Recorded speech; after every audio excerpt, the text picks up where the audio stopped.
मैंने तो एक आटे के बोरी के ऊपर भी, पैकेट के ऊपर हलाल देखा, मैं बड़ा आश्चर्यचकित हो गया कि ये आटा भी हलाल हो गया, चाय पत्ती भी हलाल होगी। मतलब ये चल क्या रहा है?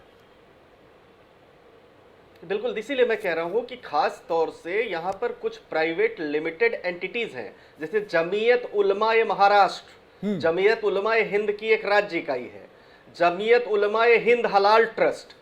ये क्या करते हैं कि जिन प्रोडक्ट्स को इस्लामी देशों में निर्यात करना होता है या जिनको जहां पर खास तौर से इस्लाम के मानने वाले खरीदार हैं, वहां ये उसको प्रोडक्ट को बेचने की कोशिश, तो वो क्या होता है, वो मिक्स हो जाता है सामान। लेकिन भारत में ऐसी कोई शासकीय संस्था नहीं है जो हलाल सर्टिफिकेट देती हो आशीष भाई, क्योंकि भारत में एक ही संस्था है जो खाद्य पदार्थों की गुणवत्ता का सर्टिफिकेट देती है, वो है FSSAI, माने भारतीय खाद्य सुरक्षा और मानक प्राधिकरण।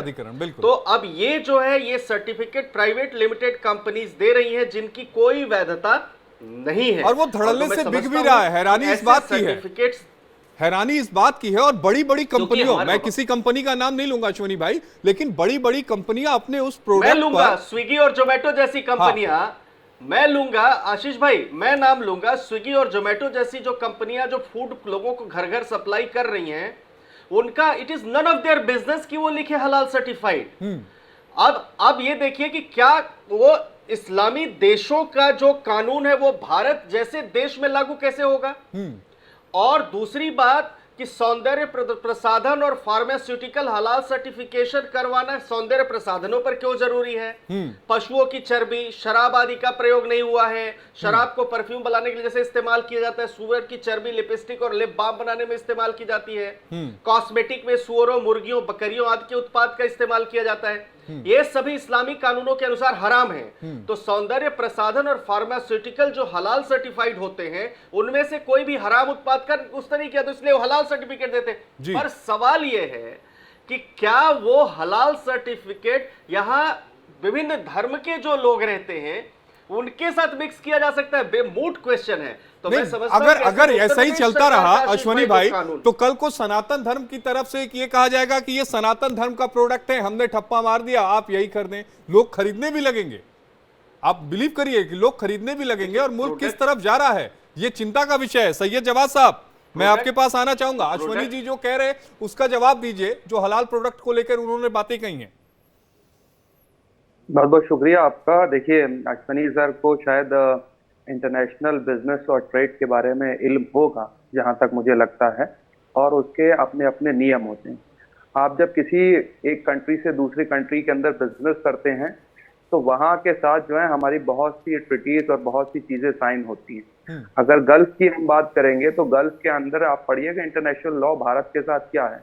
अगर आप यहाँ से प्रोडक्ट देते हैं तो आपको बहुत से सर्टिफिकेशन गल्फ की बात नहीं कर रहे थे सैयद भाई, गल्फ की बात नहीं कर रहे थे अश्वनी भाई, हमारे मुल्क में जो सामान बिक रहा है उसकी बात कर रहे थे। लीजिए, सुनिए तो मैं उसी उदाहरण के तौर पे दे रहा हूँ। अभी उन्होंने बात करी ना कि हम बाहर के देशों का नियम क्यों बनाए, क्योंकि बहुत से यहाँ से ट्रेडिंग होती है, जाती हैं चीजें और वहां से आती भी हैं। नंबर एक बात उसका बताने का रीजन था। अभी उससे पहले आपको पता है 2020 के अंदर भी एक बहुत बड़ी याचिका लगाई गई थी अश्विनी जी, उसके बारे में पढ़िएगा सुप्रीम कोर्ट ने क्या बोला था। और एक बार फिर से नए तरीके से नए सिरे से लेकर के मुद्दे को लेकर के आया गया, और खास तौर पे सरकार उसके पीछे छुप करके जो अपनी राजनीतिक रोटियां सेक रही है उससे अब देश की जनता वाकिफ है। देखिए, मैं इसको पूरा एक पॉलिटिकल मुद्दे के तौर पे देखता हूं, मैं राजनीतिक समझता भी और जानता भी। आपको आशीष जी बताऊं कि उत्तर प्रदेश में 10 विधानसभा के चुनाव हैं, और जिस तरीके से भारतीय जनता पार्टी को उत्तर प्रदेश की जनता ने करारा जवाब दिया है, चाहे चित्रकूट में देखिए और तो और अयोध्या के अंदर, ठीक है, वहां से एक बड़ा संदेश आया हुआ है, उसको भी मानने को अब भारतीय जनता पार्टी तैयार नहीं होता फैजाबाद की सीट से। तो आपको लगता है कि ये सारा जो इशू है वो डाइवर्ट करने के लिए है, लेकिन हलाल सर्टिफिकेट मैं आ रहा हूं, तीसरी चीज आ रहा हूं, तीसरी चीज, अब हलाल सर्टिफिकेशन को लेकर के ये बात कही गई। आशीष भाई, आज आप एक निष्पक्ष पत्रकार के तौर पर बताइए, क्या इस सावन के महीने के अंदर भारत से बीफ एक्सपोर्ट हो रहा है या नहीं हो रहा है? और जो उस पर टैक्स आता है, जो कमाई सरकार को हो रही है, वो कितनी हो रही है? आप बता दीजिए। चलिए छोड़िए, बंद, मैं तो कह रहा हूं बंद कर दीजिए ना, खत्म करिए। उत्तर प्रदेश में बीफ एक्सपोर्ट कितना होता है, और इंटरनेशनल लेवल पे भारत बीफ एक्सपोर्ट में कौन से स्थान पे आ गया? 5वीं सबसे बड़ी बात, भारत में एक सर्वे आया था, उसमें लगभग 80 से 82% लोग जो हैं वो नॉनवेज खाते हैं। कितना हलाल खाते हैं, कितना झटका खाते हैं, उसका भी एक आंकड़ा था। स्वामी चक्रपाणी जी, इस सवाल का जवाब आप दीजिएगा, फिर मैं रंगरेज साहब के पास जाऊंगा। क्योंकि भारत में, सिर्फ भारत में जो है लगभग 16% मुसलमान है और 140 करोड़ की आबादी। स्वामी चक्रपाणी जी, कौन लोग है वो जी? सवाल का जवाब दीजिएगा। एक्सपोर्ट को लेकर उन्होंने सवाल उठाया है सैयद साहब ने।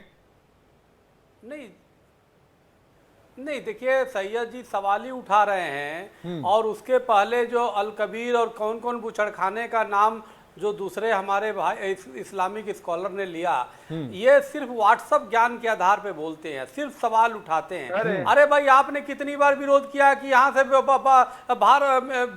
मांस निर्यात नहीं रोका जाए? आपने कितनी बार गौरक्षा की बात की? आप कितनी बार जो है वो किया? आप ये देखो कि बीफ जो है, अरे भाई आप क्यों नहीं विरोध करते हैं? यहाँ पे जी क्या बोल रहे हैं?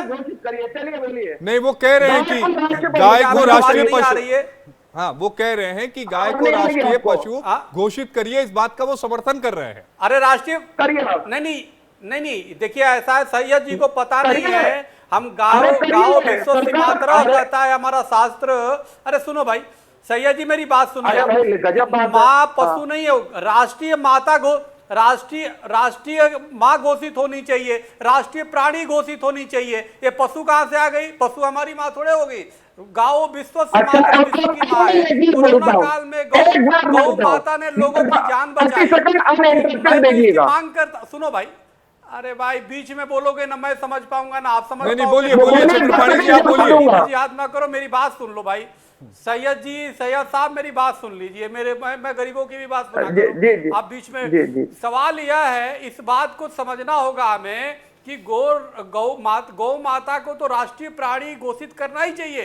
ये अब तक की सरकार, चाहे आजादी के बाद जितनी सरकार बनी, निश्चित रूप से हिंदुओं के साथ सिर्फ धोखा किया, और उन्होंने गौ माता को राष्ट्रीय प्राणी घोषित नहीं किया।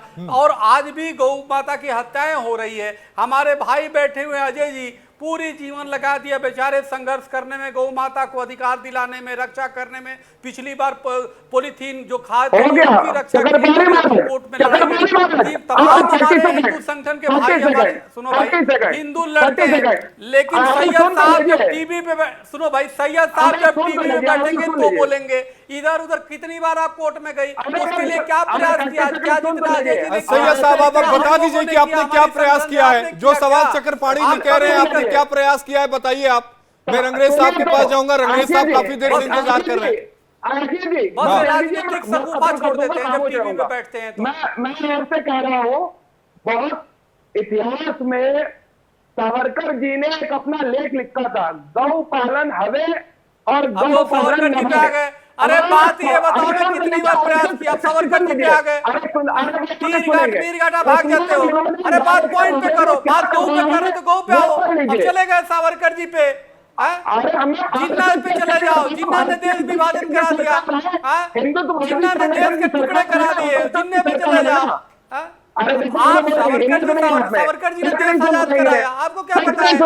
वीर सावरकर जी की वजह से आप बैठ कर टीवी पर डिबेट कर रहे हो। वीर सावरकर नहीं होते, देश को आजाद नहीं कराए होते, आज कहीं पड़े होते किसी गोल्फ कंट्री में,